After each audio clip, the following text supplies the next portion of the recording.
victoire. Alors le PSG, accroché cette semaine, l'OM victorieux le week-end dernier. Est-ce que c'est le meilleur moment pour l'OM, un classique qui tombe à pic pour les Olympiens? Regardons vos réponses. Oui, non ou autre chose?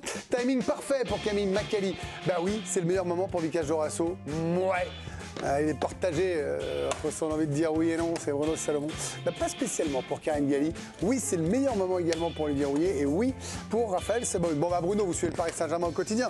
Pour France Bleu Paris, ils ont été assez impactés pour être gênés dimanche ou, comme Marquinhos l'a dit, c'est une source de motivation en plus? Alors, impacté par le résultat, après par le contenu, on peut y revenir. Il y a quand même eu des choses à se mettre sous la dent. Si tu es un tout petit peu plus adroit devant le but, ça peut faire un score bien différent. Et on voit peut-être ce match et le classique qui arrive par un prisme différent. Quand on regarde la cote, pourquoi Paris est encore favori et pourquoi c'est pas forcément Marseille se met la pression sur ces matchs-là et bien souvent se consume de l'intérieur sur ce genre de rencontre. Mais là, ils sont presque plus expérimentés, non? Plus expérimentés, à voir. Je trouve que c'est jeune du côté de Paris. Mais... le Paris Saint-Germain est peut-être jeune, mais je trouve qu'il y a beaucoup plus, de talent du côté du Paris Saint-Germain. Après, moi, voilà, la maladresse du match d'Eindhoven. Quelques jours plus tôt, cette équipe du Paris Saint-Germain battait Strasbourg. Et de l'autre côté, on a, si on doit s'équilibrer sur le match de Montpellier pour se dire que Marseille est prêt, je rappelle que le PSG en a collé 6 à Montpellier et que tout le monde roule sur Montpellier cette saison. Les Parisiens qui ont très vite lancé le classique, à peine le coup de sifflet final donné, la frustration du match nul face au PSV a été mis de côté par les Parisiens. Marquinhos s'est immédiatement projeté sur la suite. On continue à travailler parce que voilà, dimanche, on a peut-être un des matchs les plus importants de la saison qui va arriver. Et on n'a pas de temps de rester frustré. Je pense qu'aujourd'hui encore et demain, il va falloir bosser déjà pour ce match de Marseille. Même état d'esprit pour Luis Enrique. Il a d'abord avoué être préoccupé pour la suite de la compétition européenne. Le boss espagnol s'est montré ensuite rassurant pour les autres grands rendez-vous qui s'annoncent, et notamment ce déplacement à Marseille. Que ce soit contre l'Atlético ou Marseille, je suis prêt à parier que mon équipe aura les meilleures occasions de but et sera aussi tranchante en défense et en attaque qu'aujourd'hui. Et puis comme un classique se prépare aussi en coulisses, le capitaine du PSG, qui en a bien l'habitude, a même envoyé un message directement aux Marseillais. Je pense que surtout avant un match de Marseille, il ne faut jamais être inquiet. On sait que c'est le match le plus important de la saison et nous on le sait de l'importance. Moi c'est ma 12e saison, je sais comment c'est important ce match-là. C'est le match à gagner, les classicos ça se joue pas. Je pense qu'il va falloir aller là-bas et gagner et amener cette victoire à la maison pour nos supporters.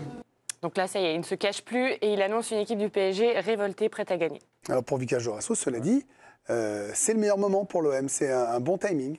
Ouais, moi je trouve que alors, tous les ans, quand il y a le Classico qui arrive, on se pose cette question. Moi j'espère qu'il va y avoir un duel et on est parfois déçus souvent. Là, je trouve que le PSG, c'est peut-être le PSG le moins fort des dernières années de l'RQSI. Il y a moins de talent, beaucoup moins de talent. Au milieu de terrain, il y a peu de talent, c'est des bons joueurs. Non, c'est des joueurs d'impact, capables de... Ils sont jeunes, quoi. Mais non, mais il n'y a plus Vitinha, Neymar, il n'y a plus Messi, il n'y a plus Ibrahimovic. Enfin, je veux dire, c'était pas des milieux de terrain, Ibrahimovic. Messi, Neymar, c'est des milieux de terrain, quand même. Des mecs capables de faire la différence, de faire des passes de but, de changer le cours d'un match. Ils ont plus ces joueurs-là. Devant, c'est moins fort qu'avant. Il n'y a pas une méga star devant. C'est le joueur qu'on attendait devant. Bon, il y a Gonzalo Ramos qui est blessé. Et je trouve que Marseille accueille le Paris Saint-Germain au bon moment, avec 3 points de retard sur cette équipe. Une équipe qui est reconstruite avec des joueurs solides partout. Mais il y a un impact, vous qui avez connu ça, des matchs avec des champions parfois frustrants comme celui-là, aller à minima, et puis derrière, il faut se remobiliser. Dans quel état d'esprit on est? Est-ce qu'on arrive vraiment à zapper ce qui s'est passé dans la semaine? Pour Paris, pour Paris et Marseille, on passe toujours au match d'après, qu'on ait perdu, qu'on a gagné, voilà, on se remet ou on profite de la victoire, ou on se remet de la défaite. Mais quand on est Marseille, on peut se dire tiens, le Paris Saint-Germain est prenable. C'est pas la même équipe.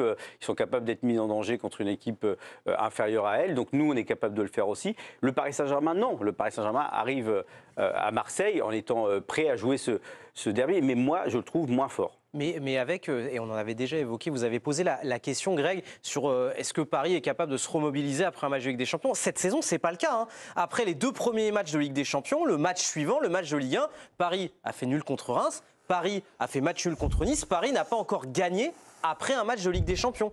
Pour l'instant, Paris n'arrive pas à le faire. Alors, Karine Galli, oui, Raphaël Sebaoun a raison. Factuellement, c'est ça. Mais un match contre Marseille, c'est évidemment jamais la même chose, ni pour l'un ni pour l'autre.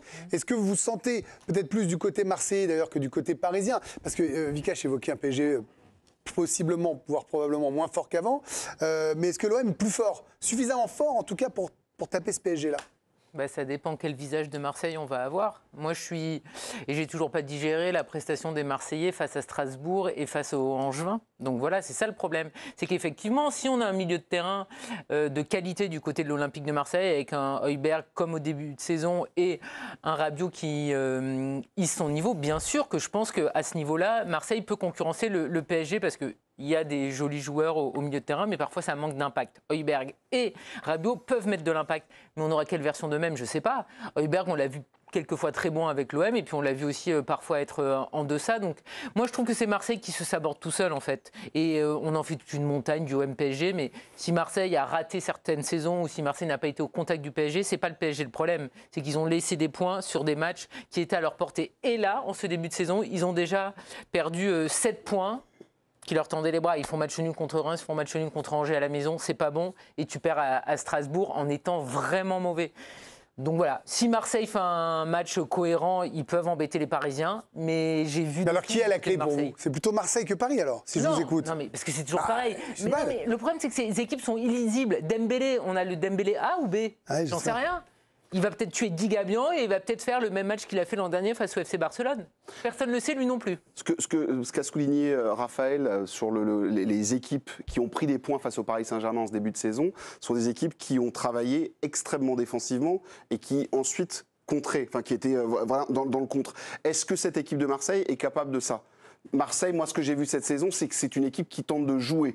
De Zerbi propose du jeu. Et si tu proposes du jeu face à Paris, je vois ce qui s'est passé pour Strasbourg. Les portes vont s'ouvrir et ça peut être un match extrêmement spectaculaire. Oui, mais si les Marseillais, à contrario, sont plus adroits que les Strasbourgeois, ils vont aussi avoir des occasions. Quand même... Tu as des individualités que tu n'as pas à Strasbourg, même si c'est une belle équipe. Mais après, il y a évidemment le facteur réalisme. Mais c'est le même problème du côté du PSG aussi. Le PSG n'est pas une équipe réaliste et Marseille, moyennement. Alors Olivier, j'entends beaucoup parler de réalisme. Vous étiez attaquant extrêmement réaliste. Vous êtes statistiquement l'attaquant français qui cadrait le plus ça doit être ça, dans la période 58-61. Il n'y avait pas encore les stats. Bon, c'est gentil, mais bon, on passe à autre chose. Vous n'avez pas entendu la fin de ma phrase, c'est pour ça. 58-61. Oui, si vous l'avez entendu. Tu rigoles ou quoi blague à part, est-ce que ça va être finalement un duel offensif où on va accepter le déséquilibre, de concéder des occasions, puis ça va jouer aux gardiens et aux attaquants?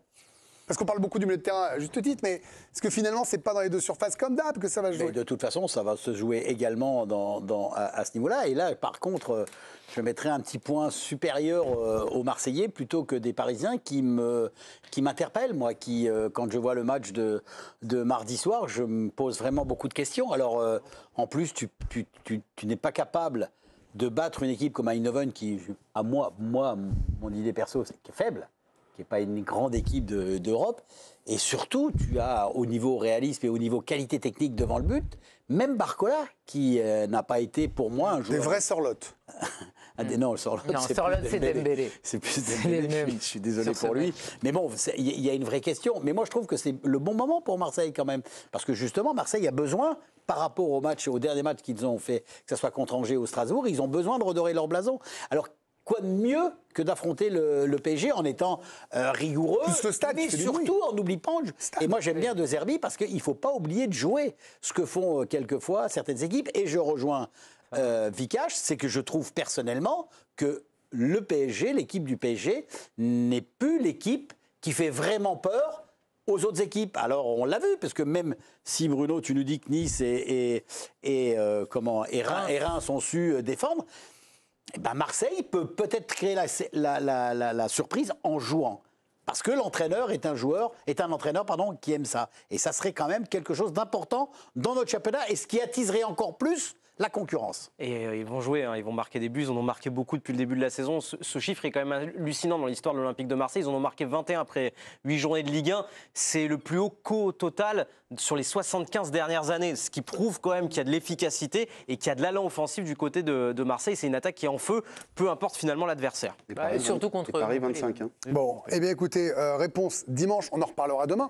On sera à J-2 qui a un match, du déjà, Classico. c'est ça Ça serait bien, ça serait pas bien. un carton rouge de Rabiot après 5 minutes ou d'un Parisien qui veut se faire Rabiot. Je suis d'accord, c'est vrai, qu'il y ait un match. Avant d'avoir j'ai pas envie de voir ça. Olivier Carina, hop, on reste concentré. Avant le pourquoi du soir porté par Adrien Courouble, voici le jeu. On joue au